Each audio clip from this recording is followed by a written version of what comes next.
dice así, versículo 5. Vosotros también, poniendo toda diligencia por esto mismo, añadid a vuestra fe virtud, a la virtud conocimiento, al conocimiento dominio propio, al dominio propio paciencia, a la paciencia piedad, a la piedad afecto fraternal y al afecto fraternal amor. Porque si estas cosas están en vosotros y abundan, no os dejarán estar ociosos ni sin fruto en cuanto al conocimiento de nuestro Señor Jesucristo. Pero el que no tiene estas cosas tiene la vista muy corta, es ciego, habiendo olvidado la purificación de sus antiguos pecados. Por lo cual, hermanos, tanto más procurad hacer firme vuestra vocación y elección, porque haciendo estas cosas no caeréis jamás. Porque de esta manera os será otorgada amplia y generosa entrada en el reino eterno de nuestro Señor y Salvador Jesucristo. Hasta ahí vamos a leer. Y así vamos a orar. Padre Santo, Señor Todopoderoso, gracias te damos porque tú eres bueno, porque tu misericordia es grande, Señor. Y en esta tarde en la cual nos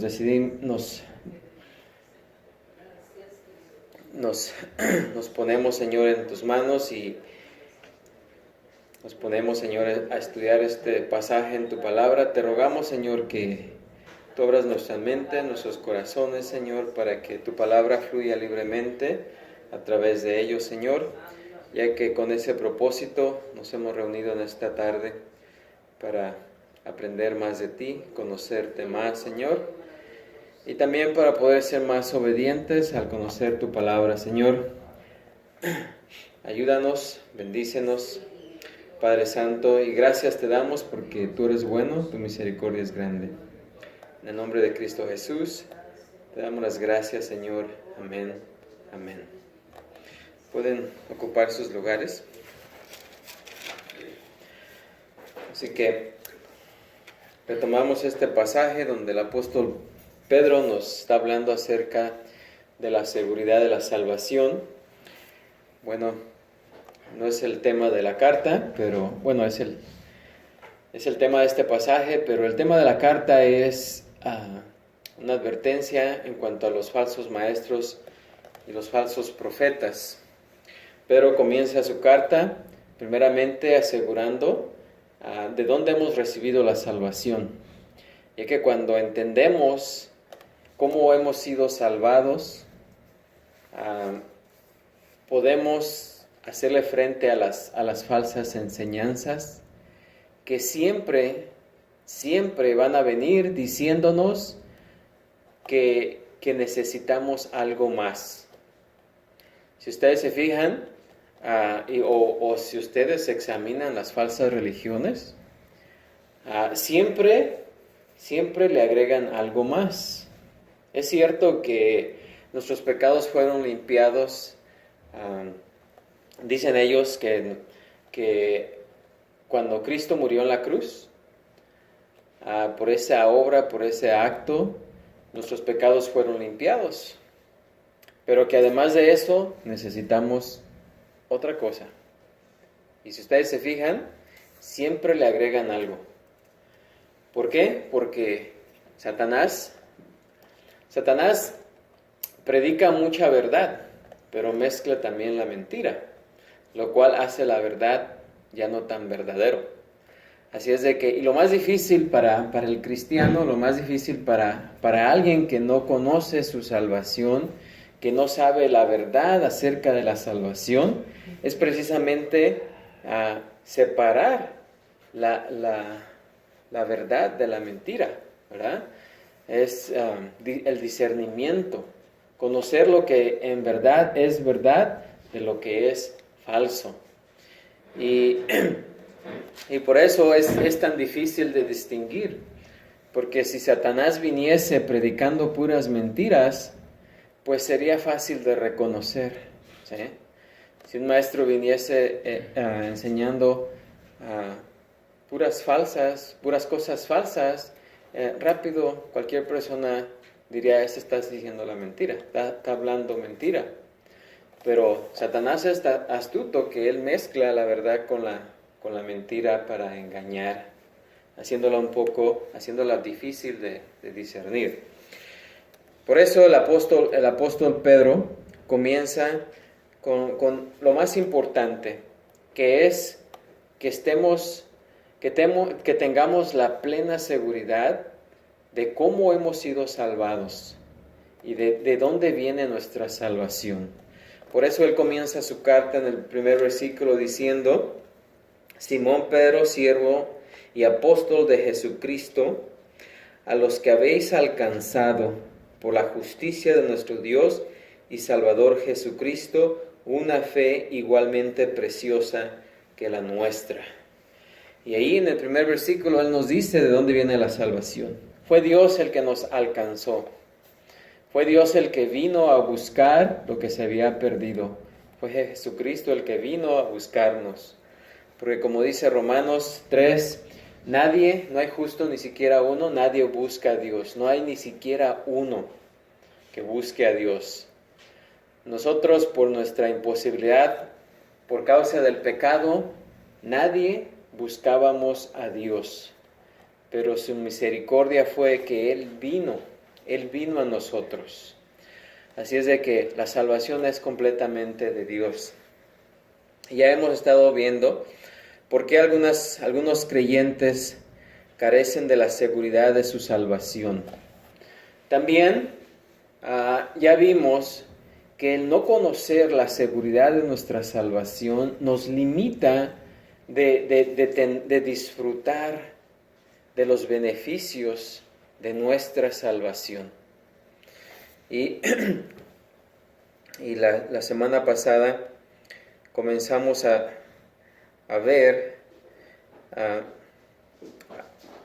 entrar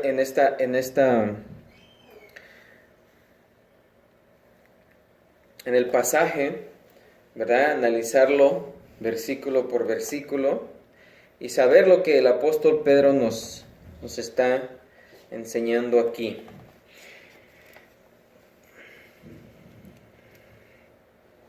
Y el versículo 5, ¿verdad? Ya hablamos acerca de esto, pero el apóstol Pedro nos dice que además de todo lo que Dios nos ha dado, sus preciosas, como dice en el versículo 4, sus preciosas y grandísimas promesas, ¿verdad? Aparte de todo lo que Él nos ha dado, también dice el apóstol Pedro aquí en el versículo 5, vosotros también poniendo toda diligencia, por esto mismo añadid, y aquí el apóstol Pedro nos muestra varias virtudes, las cuales como creyentes debemos de agregar, debemos de buscar, debemos de cultivar en nuestras vidas. Es cierto que la salvación viene completamente de Dios y también es responsabilidad del hombre, como estábamos viendo esta mañana en la escuela dominical, que así como es responsabilidad del hombre arrepentirse y creer, a lo largo de eso también viene lo que es divino, que fue Dios el que nos escogió desde antes de la fundación del mundo. Ambos conceptos, ambas verdades se enseñan en la Escritura, ¿verdad? También en la santificación, por lo cual el apóstol Pedro va a empezar a hablar aquí. Es cierto que la obra que Jesucristo, la obra que Dios comenzó en nuestras vidas, esa obra que Él comenzó la va a terminar, ¿sí? Hablamos la vez pasada de la paradoja. Es una paradoja. Aparentemente parece que se contradice porque, dicen algunos, o somos nosotros los que nos esforzamos para santificarnos, o es Dios el que se esfuerza en nosotros para santificarnos, o el que persevera en nosotros para santificarnos. ¿Cuál es? Porque dicen algunos, no pueden ser las dos porque sería una contradicción. Pero ¿saben qué? Son las dos. La obra que Dios comenzó, Él la comenzó. Él vino a buscarnos. Él nos escogió desde antes de la fundación del mundo. Así que Él comenzó la obra y Él la va a terminar. Pero también tenemos la responsabilidad, como dice Pedro aquí, de poner toda diligencia, ¿verdad?, para añadir estas virtudes a nuestra vida. ¿Ok? O sea que debemos de trabajar arduamente por nuestra salvación.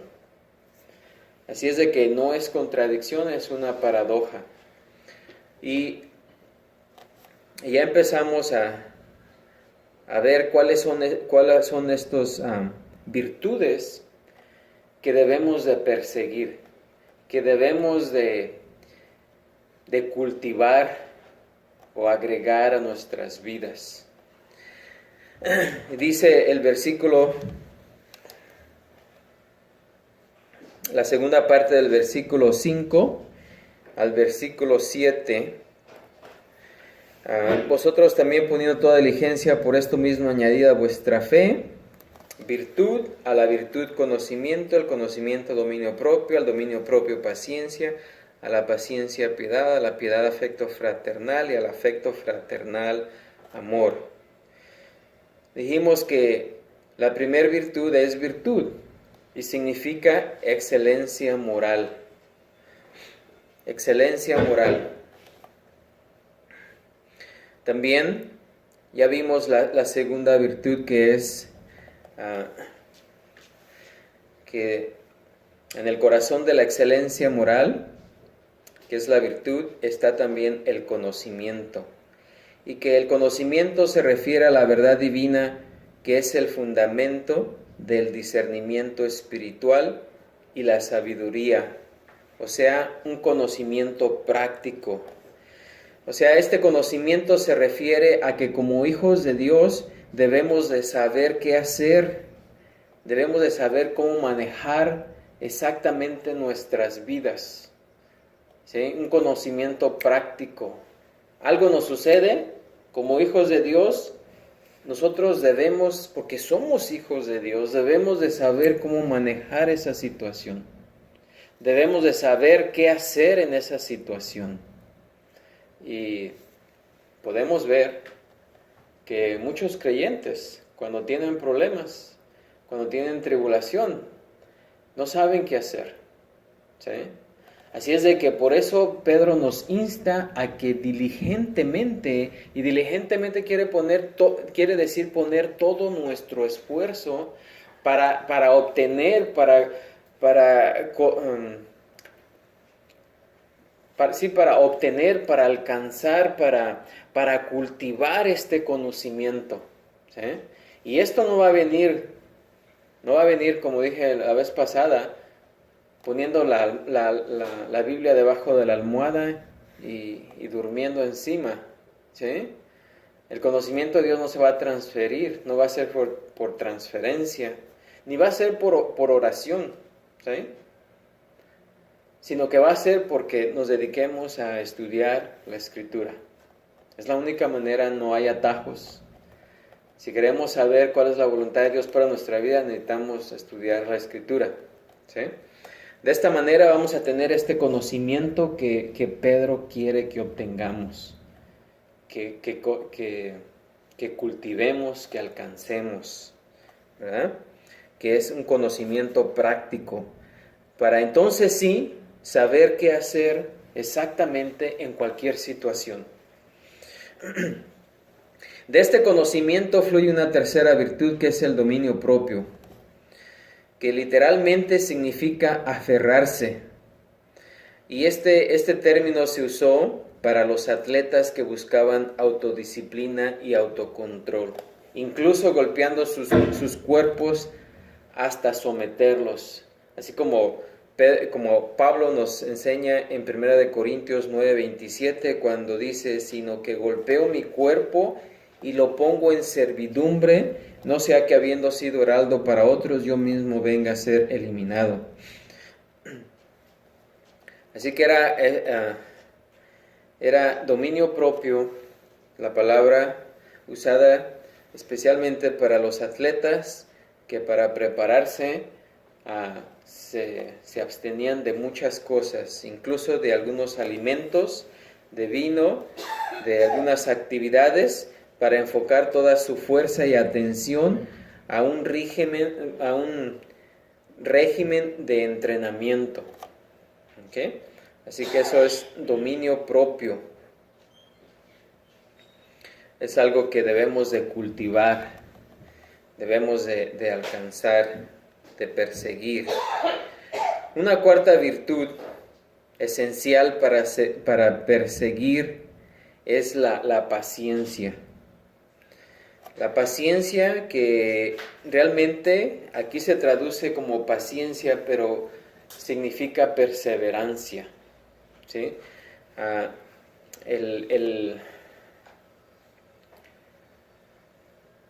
El significado de esa palabra que aquí se tradujo como paciencia, realmente significa perseverancia. O sea, es paciencia y resistencia. Paciencia y resistencia en hacer lo correcto. ¿Sí? Es como, como un ejemplo, a pesar de las críticas, a pesar de lo que nos digan, a pesar de que el mundo hace otras cosas, a pesar de todo eso, nosotros nos mantengamos pacientemente y perseverantemente haciendo lo correcto. ¿Sí? Así que es lo que significa paciencia, esa virtud.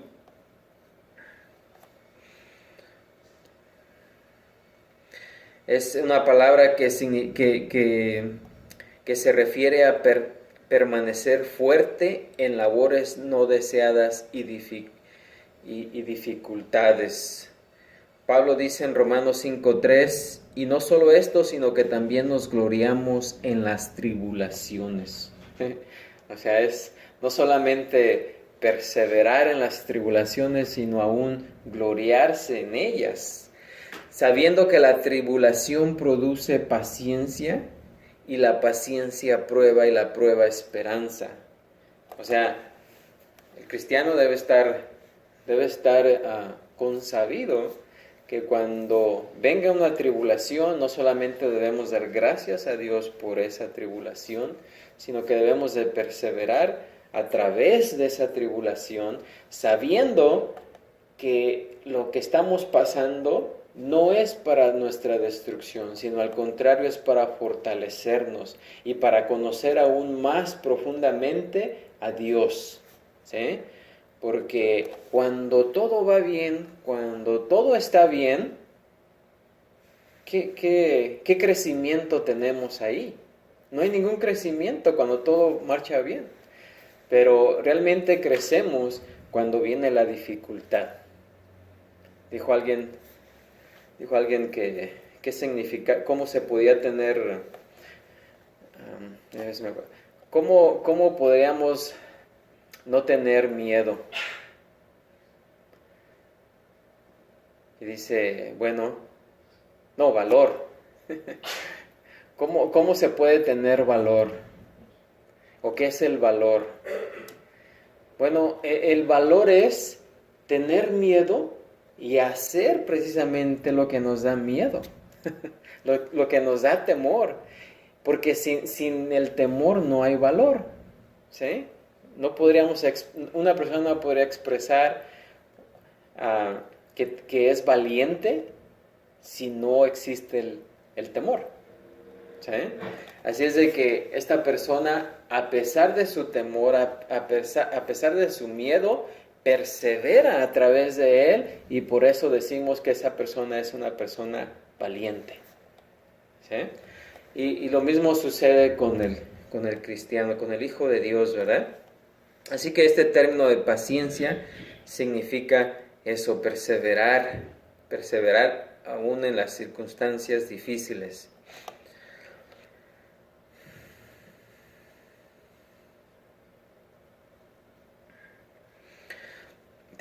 Vimos un ejemplo más en Hebreos 12:2, donde nos dice el escritor de Hebreos que Jesucristo, dice, puesto los ojos en Jesús, el autor y consumador de la fe, el cual por el gozo puesto delante de él, sufrió la cruz, menospreciando el oprobio, y se sentó a la diestra del trono de Dios. Siempre en todos los casos Jesucristo es nuestro ejemplo, porque Él perseveró pacientemente a través de todos esos sufrimientos hasta que llegó a la cruz. Y lo hizo, dice aquí el escritor de Hebreos, por el gozo puesto delante de Él. ¿Sí? Por la esperanza, por lo que Él tenía enfrente, por lo que Él iba a lograr con eso. ¿Sí? Que era el perdón de los pecados de muchas personas. ¿Sí? Así es de que, por esa razón, Jesucristo pacientemente perseveró a través de las circunstancias difíciles. Así que en el corazón de la búsqueda espiritual hay una quinta virtud que es la piedad. Y creo que aquí es donde nos quedamos la vez pasada. La piedad. El término viene de una palabra griega que es eusebia, que significa reverencia por Dios. Piedad es reverencia por Dios. También podría traducirse como religión verdadera. O sea, piedad, religión verdadera o verdadera adoración. Y transmite la idea de quien la tiene, transmite la idea de que aquel que la tiene honra y adora a Dios apropiadamente. ¿Sí? Alguien que es piadoso es aquella persona que honra y adora a Dios correctamente. Juan 4:24 nos habla acerca de esto. Dice, Dios es espíritu, y los que adoran en espíritu y en verdad es necesario que adoren. ¿Sí? Ahora, en el pensamiento griego, piedad o eusebia abarcaba todos los rituales relacionados con el culto y la lealtad dados a los dioses paganos.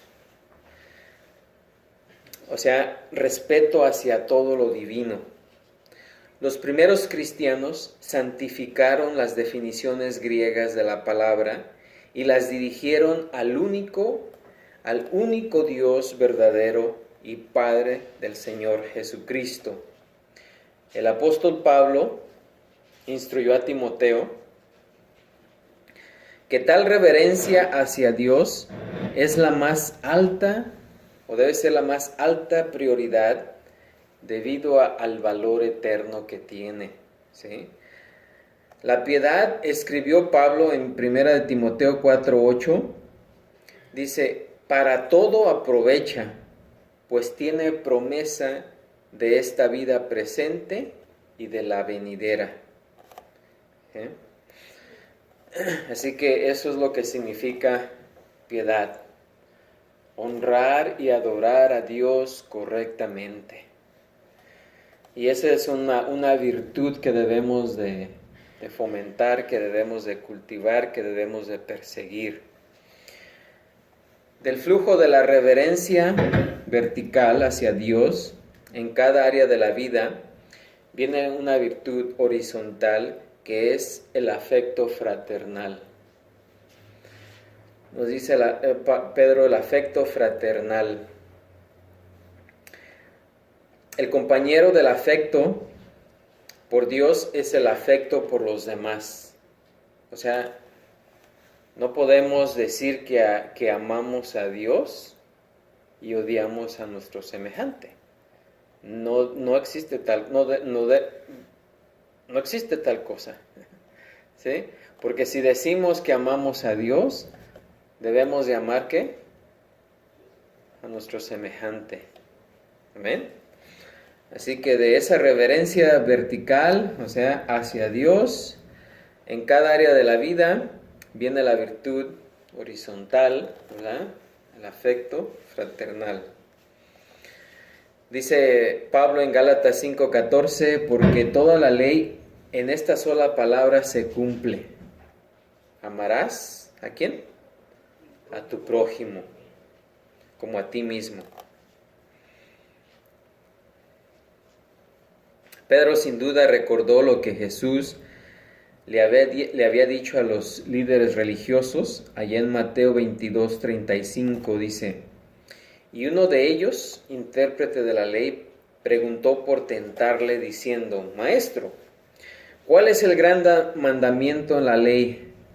Jesús le dijo: amarás al Señor tu Dios con todo tu corazón y con toda tu alma y con toda tu mente.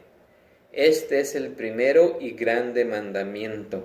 Y el segundo es semejante: amarás a tu prójimo como a ti mismo. De estos dos mandamientos depende toda la ley y los profetas. Así que de la búsqueda y el perseguir la devoción entre los santos, ¿verdad? De amar a nuestro semejante, fluye la más alta virtud de todas, que es el amor. El amor. El amor para los creyentes. El amor por los demás, especialmente los creyentes. Siempre ha sido inseparable del amor de Dios. Juan 13:34 dice: un mandamiento nuevo os doy, que os améis unos a otros como yo os he amado, que también os améis unos a otros. ¿Sí? El amor entre los hermanos. Este es el amor familiar, el amor sacrificado y desinteresado de la voluntad. Jesús dijo en Mateo 5:43: oíste que fue dicho: amarás a tu prójimo y aborrecerás a tu enemigo, pero yo os digo: amad a vuestros enemigos, bendecid a los que os maldicen, haced bien a los que os aborrecen y orad por los que os ultrajan y os persiguen.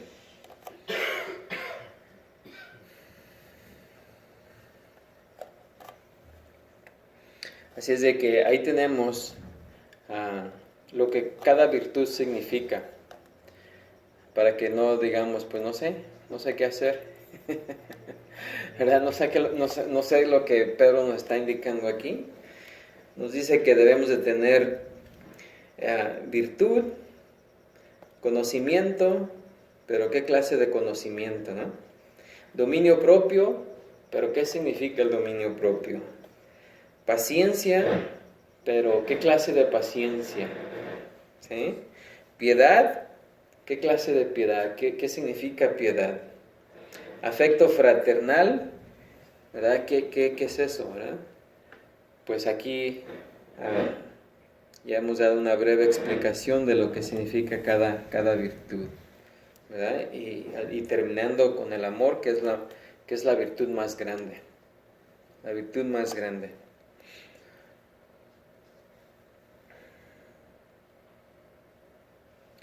Así es de que después de que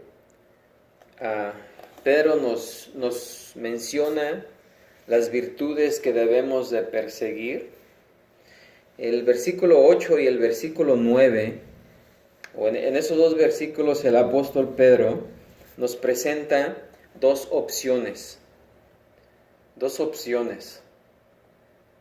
Podemos seguir una o podemos seguir la otra. Y él nos recomienda cuál de esas opciones debemos de perseguir. ¿Sí? Dice el versículo 8-9, porque si estas cosas están en vosotros y abundan, no os dejarán estar ociosos ni sin fruto en cuanto al conocimiento de nuestro Señor Jesucristo. Esa es una opción. Pero el que no tiene estas cosas tiene la vista muy corta.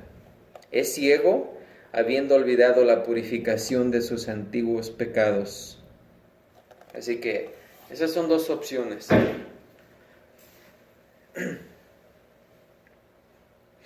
Ciertamente Dios no quiere que seamos, o más bien Dios quiere que sus hijos sean diligentes, ¿verdad?, en perseguir las virtudes que Pedro nos mencionó. Él no quiere que seamos miserables o que dudemos del regalo de salvación que Él nos ha dado. En cambio, Él quiere que nos deleitemos y que tengamos alegría y confianza. El Salmo 5:11 dice, pero alégrense todos los que en ti confían, ¿sí? Pero alégrense todos los que en ti confían. Ese no es una, ¿cómo dicen? Es una orden, ¿no? Alégrense.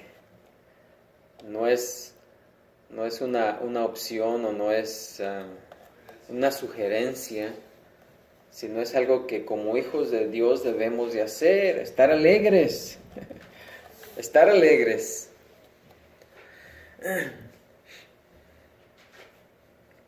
Dice, den voces de júbilo para siempre, porque tú los defiendes.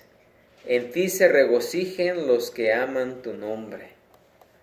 Así es de que ese versículo ahí nos habla de alegría y confianza para aquellos que confían en Jehová.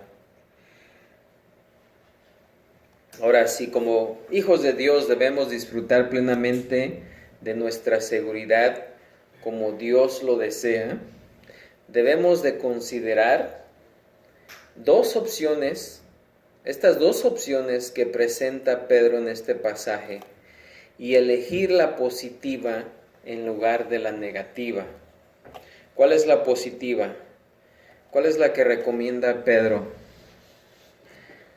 Pedro llama a buscar, dice, estas cosas, o sea, estas cualidades. ¿Cuáles cualidades? La lista de virtudes que acabamos de mencionar.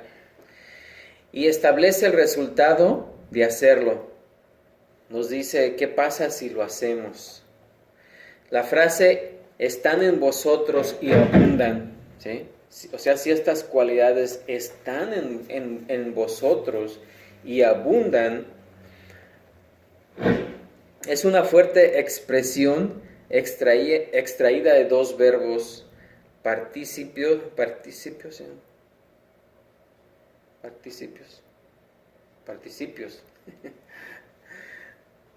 dos participios presentes. El primero es está en vosotros. O sea, más bien, si estas cualidades están en vosotros, ¿ok? Esto denota poseer propiedad en un sentido permanente. O sea que si estas cualidades están permanentemente en nosotros, ¿ok? Si estas cualidades están en nosotros, y el segundo, abundan, se refiere a poseer más que suficiente, ¿sí? Poseer más que suficiente, incluso demasiado, poseer algo demasiado de algo. Así es de que si las virtudes que acabamos de ver están abundantemente presentes en nuestra vida y en realidad van en aumento día a día, nos dice Pedro que no os dejarán estar ociosos ni sin fruto. Si perseguimos estas virtudes, ¿ok? Y además ya están en nosotros, pero hay que sacarlas, hay que trabajar en ellas, hay que ponerlas en práctica, ¿sí? Y están creciendo constantemente, o sea, día a día, y estamos dedicados a eso. Si hacemos eso, no nos van a dejar estar ociosos ni sin fruto. ¿Sí? ¿Y qué es lo que significa esa frase? Que nos harán poner las cosas en orden. ¿Sí?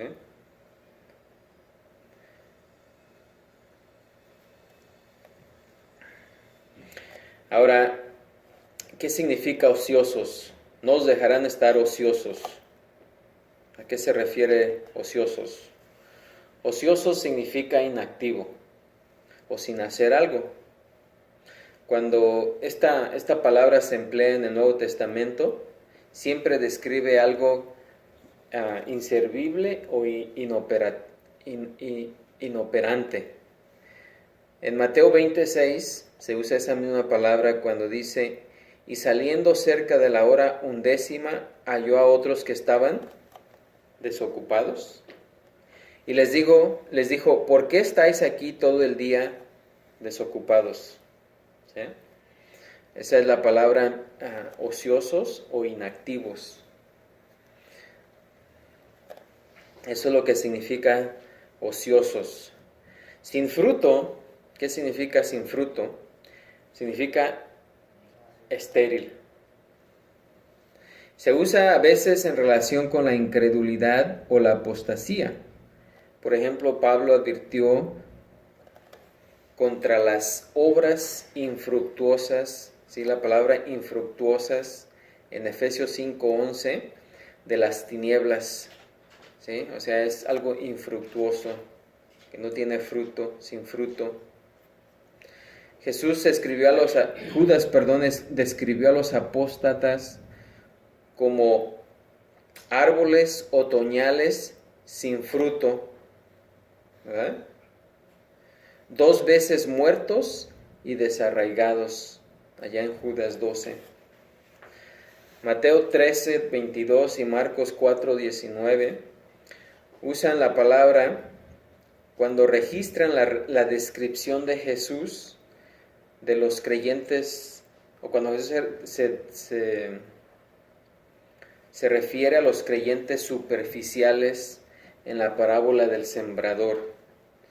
Mateo 13:22 dice, el que fue sembrado entre espinos, este es el que oye la palabra, pero el afán de este siglo y el engaño de las riquezas ahogan la palabra y se hace, ¿qué? Infructuosa, o sea, sin fruto, estéril, o sea, incrédulo también. También esta palabra puede referirse incluso a verdaderos creyentes que por un tiempo son improductivos, como menciona Pablo en Timoteo 3, en Tito 3:14 dice, y aprendan también los nuestros a ocuparse en buenas obras para los casos de necesidad, para que no sean sin fruto. ¿Sí? Así es de que tanto a incrédulos como a creyentes se utiliza esa palabra sin fruto. Así que si como cristianos perseguimos estas virtudes que Pedro describió, nuestras vidas serán cada vez más productivas espiritualmente. Pero si estas cualidades no están presentes, es probable que como creyentes lleguemos a ser o a parecernos como aquellos que profesan superficialmente, ¿verdad? Como en la parábola que Jesús describió del sembrador.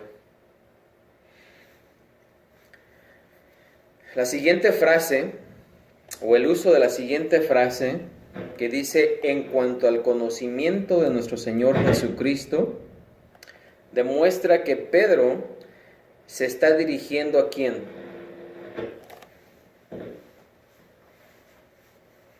A los creyentes, ¿no? A creyentes genuinos, a cristianos genuinos, en cuanto al conocimiento de nuestro Señor Jesucristo. Los verdaderos creyentes a quienes Dios les ha concedido el verdadero conocimiento salvador, a ellos se está refiriendo. Segunda de Corintios 2:14 dice, mas a Dios gracias, el cual nos lleva siempre en triunfo en Cristo Jesús, por medio de nosotros, manifiesta en todo lugar el olor de su conocimiento. Estos creyentes genuinos, por lo tanto, poseen la capacidad de seguir y aplicar fructíferamente las virtudes mencionadas. Si esas virtudes, las que mencionó Pedro, están presentes en la vida del creyente, entonces, como hijos de Dios, podemos disfrutar de un conocimiento ¿qué? Verdadero. Un conocimiento verdadero. ¿Ok? Así es de que si es como Jesús dijo, ¿verdad? El buen árbol da buenos frutos. Si el creyente muestra estas virtudes y están presentes en el creyente, ¿verdad? En esta persona, entonces, por seguro que ese creyente va a disfrutar de un conocimiento verdadero, ¿sí? Porque se aplica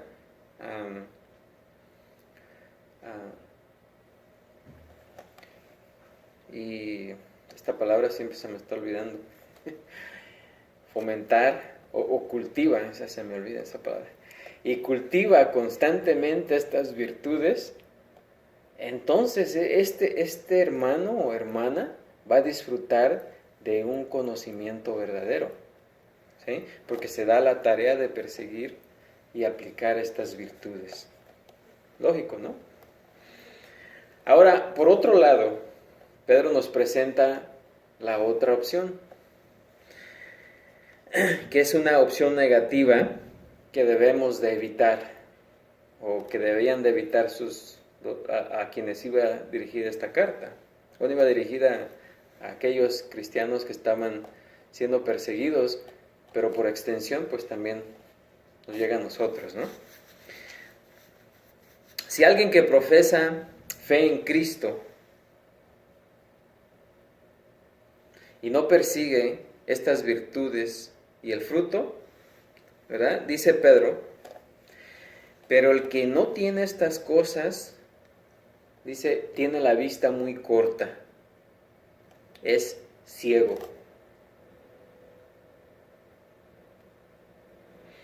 Es ciego, es la segunda opción negativa, bueno, la segunda opción que es negativa, la cual Pedro nos insta a que no persigamos, ¿no? Pero el que tiene estas cosas tiene la vista muy corta, es ciego, incapaz de discernir su verdadera condición espiritual. ¿Sí? El que no persigue lo que Pedro nos dijo en el versículo anterior, no va a poder discernir, contrario a tener el verdadero conocimiento, no va a poder discernir su verdadera condición espiritual, porque no se ha dado a la tarea de perseguir esas virtudes, de cultivar esas virtudes. Así que el creyente que no experimenta un aumento en las virtudes va a perder la seguridad, no la salvación, pero la seguridad de su salvación. ¿Okay? Dice, habiendo olvidado la purificación de sus antiguos pecados. ¿Sí?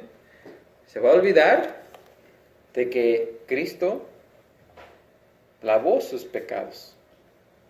¿Sí? Va a perder la seguridad de su salvación. Esta frase, habiendo olvidado, literalmente, habiendo olvidado aquí significa recibir olvido. ¿Sí? Recibir olvido. Y purificación significa lavamiento. Porque tal pecado del creyente, tal pecado, o sea, el no perseguir estas virtudes, el no cultivarlas, lo incapacita para confiar en que fue limpiado y rescatado de su vida anterior. ¿Eh? Pablo en Efesios 5:8 nos dice, porque en otro tiempo erais tinieblas, mas ahora sois luz en el Señor, andad como hijos de luz. Así que cuando no nos dedicamos, no perseguimos, no cultivamos, no fomentamos, no nos esforzamos diligentemente por perseguir estas virtudes, pues tarde que temprano nos vamos a olvidar, ¿verdad?, de que nuestros pecados fueron perdonados, fueron lavados de nuestra purificación. No va a poder estar seguro si ha sido realmente salvo, porque no ve un aumento de la virtud y la utilidad en su vida. ¿Sí? Al no tener estas virtudes, no se va a ver en que está creciendo y por lo tanto va a dudar de su salvación.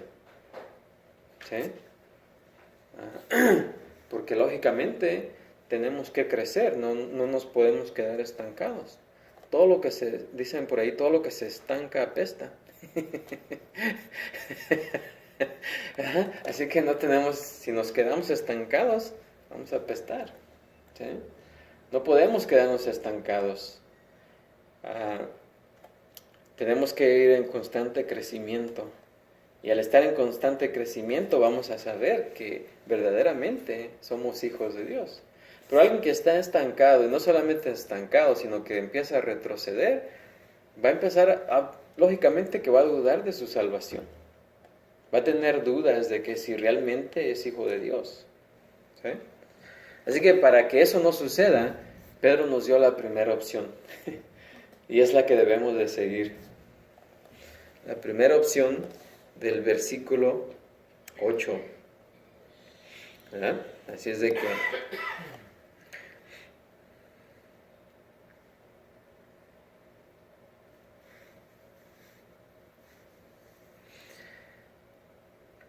este tipo de olvido espiritual, cuando el creyente se olvida de su purificación,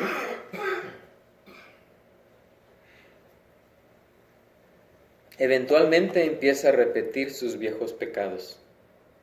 ¿Sí? Se empieza a regresar. Y entonces eso roba a este cristiano o a este creyente su seguridad. La seguridad de la salvación está directamente relacionada con el presente servicio espiritual y la obediencia. No meramente a un evento de salvación pasado que se hizo oscuro en la memoria del creyente desobediente. Hay personas que dicen, o hay creyentes que dicen, no, sí, yo me salvé o yo me bauticé en tal fecha. ¿Sí? Y basan su salvación en la fecha. ¿Sí? No, eso no tiene nada que ver. La fecha de salvación no tiene nada que ver. Lo que tiene que ver es qué está haciendo el creyente ahorita. ¿Sí? No lo que sucedió en el pasado, lo que está haciendo ahorita. Si el creyente está persiguiendo estas virtudes. ¿Sí? No está basado en, pues yo me bauticé en tal año, yo creí en tal año, o en tal. Y ya porque en aquel hace años yo creí, pues soy salvo. No, la seguridad de la salvación no está basada en una fecha, está basada en lo que estamos haciendo ahorita, ¿sí? En el presente. ¿Qué estamos persiguiendo? ¿Qué virtud estamos persiguiendo? ¿Qué tanto estamos creciendo? Porque hay muchos que confían en la fecha. Así es de que esas son las dos opciones. Y creo que ya se nos acabó el tiempo. Pero nos queda una sección de las 4 que es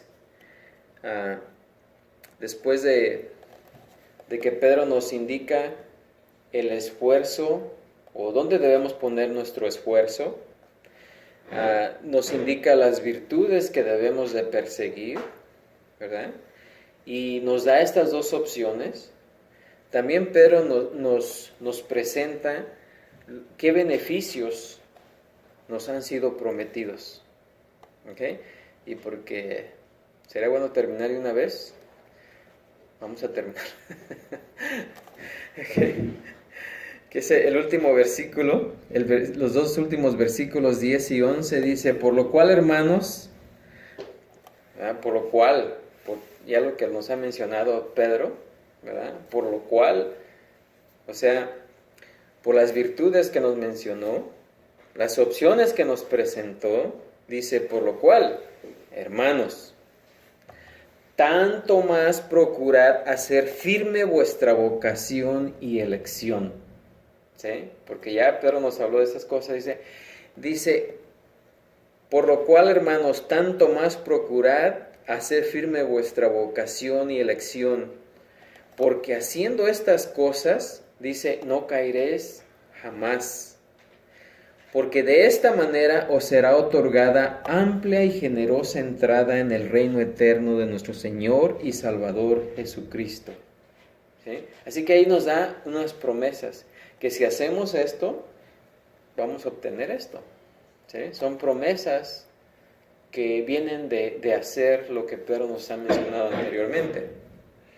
Así que Pedro nos insta, como creyentes, a seleccionar la opción positiva del versículo 8, que dice, porque si estas cosas están en vosotros y abundan, no os dejarán estar ociosos ni sin fruto, en cuanto al conocimiento de nuestro Señor Jesucristo, y también reiterando lo que dice el versículo 5, poniendo toda diligencia. El apóstol les ordena a los creyentes, procurad hacer firmes espiritualmente a fin de conocer y disfrutar la realidad de su salvación eterna. ¿Sí? O sea que tenemos que procurar a ser firmes. O sea, aquí nos habla de que para el Hijo de Dios no es una opción estar dudando si está seguro de su salvación o no, sino que tiene que procurar en hacer firme su vocación, ¿sí? Su llamado. La palabra procurar es la forma verbal del sustantivo diligencia, ¿ok? Usado en el versículo 5. Y nuevamente transmite urgencia y entusiasmo para enfatizar que los verdaderos creyentes, para enfatizar que el verdadero creyente debe de disfrutar de la seguridad de la salvación. ¿Sí? Es un deber que solamente va a suceder si hemos optado por la primera opción y buscamos y perseguimos las virtudes que nos mencionó Pedro. Y para enfatizar, fíjense, para enfatizar que los verdaderos creyentes deben disfrutar de la seguridad, el apóstol no habla de su fe, ¿sí?, sino de la elección soberana de Dios. Los creyentes, nosotros los creyentes podemos hacer firme, dice. En Hebreos 9:11 dice, porque el testamento con la muerte que se confirma, ¿sí?, pues no es válido entre tanto que el testador vive. Así que hacer firme significa confirmar. Debemos de confirmar, estar seguros. La palabra confirmar se usa en el sentido de una validez legal o una confirmación. Así es de que debemos de confirmar, de saber que estamos ciertamente seguros de nuestra salvación, ¿sí? Seguros de la seguridad de la salvación. Y luego, vocación. La palabra vocación quiere decir el llamado de Dios y su elección, ¿verdad? La palabra hacer, o sea, hacer firme, es reflexivo, lo que indica que los creyentes deben asegurarse. O sea, debemos de asegurarnos de nuestra vocación y elección. Y estos son dos realidades inseparables que indican el llamado eficaz de los creyentes a la salvación, como nos dice Pablo en 2 de Timoteo 1:9. ¿Sí? Dice, quien nos salvó y llamó con llamamiento santo, no conforme a nuestras obras. ¿Sí? Dios no nos salvó conforme a nuestras obras, porque si hubiera sido por ello, nadie pudiera haber sido salvo. Nadie pudiera ser salvo. ¿Sí? Porque estando muertos espiritualmente no podemos hacer buenas obras. Así que no está basado en las obras. Dice, quien nos salvó y llamó con llamamiento santo, no conforme a nuestras obras, sino según el propósito suyo y la gracia que nos fue dada en Cristo Jesús antes de los tiempos de los siglos. ¿Sí? Fuimos salvados no por nuestras obras, sino, dice aquí Pablo, sino según el propósito de Dios. Dios tiene un propósito para salvar a los creyentes. ¿Sí? Y no los salva porque esas personas se porten bien, hagan buenas obras. No, sino Él nos salva porque Él tiene un propósito. ¿Sí? Él tiene un propósito. Dice, según el propósito suyo. Y esto está basado en la elección soberana, ¿verdad? En la eternidad pasada, o sea, antes de la fundación del mundo. Ahora, la preocupación de Pedro es que los creyentes tengan confianza y seguridad de que están incluidos o han sido elegidos. Miren, Dios conoce quiénes son sus elegidos. O sea, no es que tengamos que asegurar de que Él nos conozca, sino que esto es para que nosotros estemos seguros de que Él nos conoce. ¿Sí? De que Él nos conoce.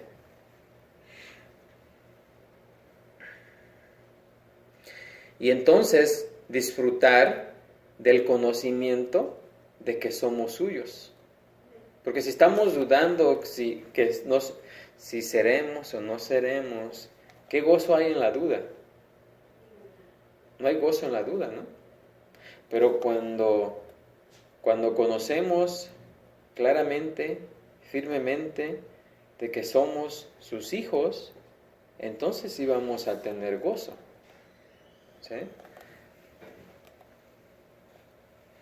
Así que mientras los cristianos estén haciendo estas cosas y cada vez más persigan las virtudes morales esenciales para la vida santa, mientras hagamos estas cosas, nos damos testimonio de nosotros mismos y disfrutamos de la seguridad que Dios nos ha concedido. Disfrutamos de la seguridad de que Dios nos ha concedido la vida eterna.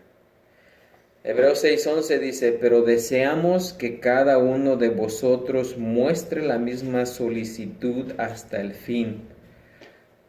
Y luego termina ese versículo y dice, para plena certeza de la esperanza. ¿Sí? La palabra de Dios siempre nos insta a que tengamos plena certeza de la esperanza. Y la esperanza aquí es la salvación.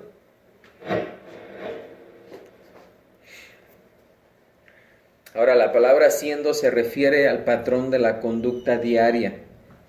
Efesios 5:15 dice, mirad pues con diligencia cómo andéis, no como necios, sino como sabios. Haciendo, ¿verdad?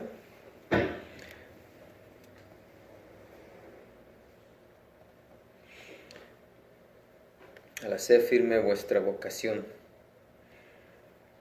Así que, si están de acuerdo con las virtudes morales que Pedro describió, los creyentes, dice aquí, no caerán jamás. ¿No caerán jamás de qué? ¿O con qué? Con la duda, la desesperación o el temor y lo cual nos permite disfrutar con confianza de una vida espiritual abundante y productiva. Pero si estamos dudando, ¿cómo vamos a disfrutar de estas cosas? Así que, dice Pedro, de esta manera,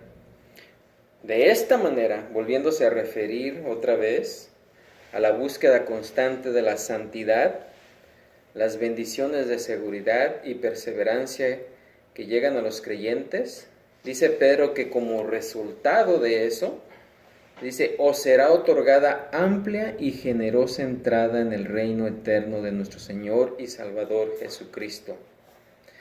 La seguridad de que uno ha entrado en el reino eterno es la experiencia del cristiano que practica lo que Pedro ha enumerado. Ahora, eso es de gran estímulo llegó a ser de gran estímulo para aquellos creyentes que estaban siendo perseguidos. ¿Sí? Y también para nosotros.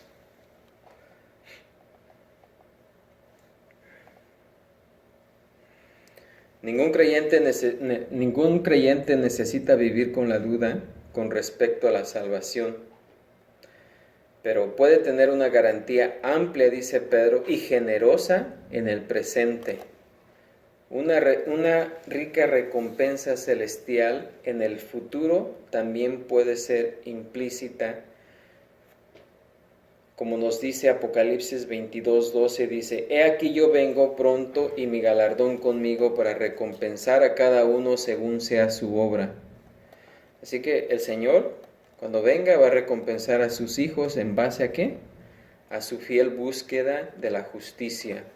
Y ya para terminar, Pablo nos dice en 2 Corintios 5:10, dice, porque es necesario que todos nosotros comparezcamos ante el tribunal de Cristo para que cada uno reciba según lo que haya hecho mientras estaba en el cuerpo, sea bueno o sea malo. Así que la seguridad en esta vida y las riquezas en el cielo son los beneficios de la diligencia espiritual, ¿verdad? La cual nos mencionó aquí Pedro. Nos mencionó en qué debemos de esforzarnos, cuáles son las virtudes que debemos de perseguir, cuáles son las opciones, ¿sí? Una positiva y una negativa, y nos dice que escojamos la positiva. Y luego nos habla de los beneficios prometidos si hacemos estas cosas, ¿verdad? Por eso termina versículo 11, porque de esta manera os será otorgada amplia y generosa entrada en el reino eterno de nuestro Señor y Salvador Jesucristo. Amén. Así que ahí terminamos con este pasaje.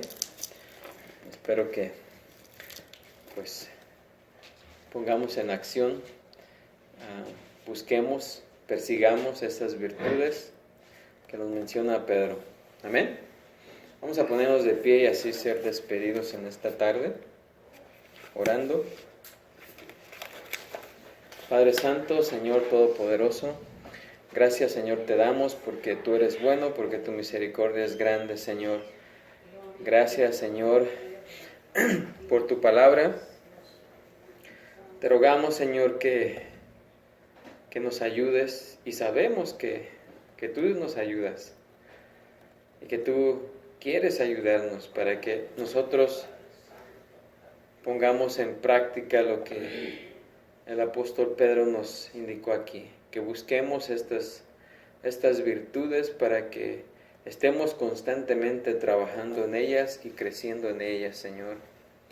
Y de esta manera asegurar de que verdaderamente somos tus hijos, de que tengamos esa plena confianza de que tú nos conoces y que de esta manera podamos disfrutar, Señor, como tú quieres que disfrutemos plenamente de saber que somos tus hijos y que aún en medio de la tribulación podemos tener la plena confianza de que no es para nuestra destrucción, sino es para nuestro crecimiento. y podamos perseverar a través de cualquier circunstancia con paciencia y gozo en nuestros corazones. Despídenos de este servicio, llévanos a nuestros hogares con todo bien y que siempre recordemos que vivimos delante de tu presencia. Te pedimos esto y te damos las gracias en nombre de Cristo Jesús. Amén, Señor. Amén. Dios les bendiga y así podemos decir todos juntos: la gracia de nuestro Señor Jesucristo sea con todos vosotros. Amén. Dios los bendiga, hermanos.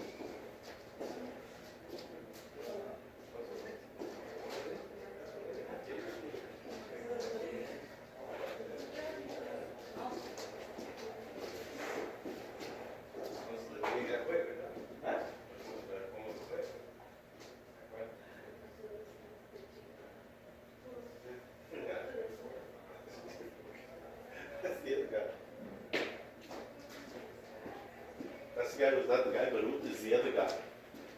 You know what I mean?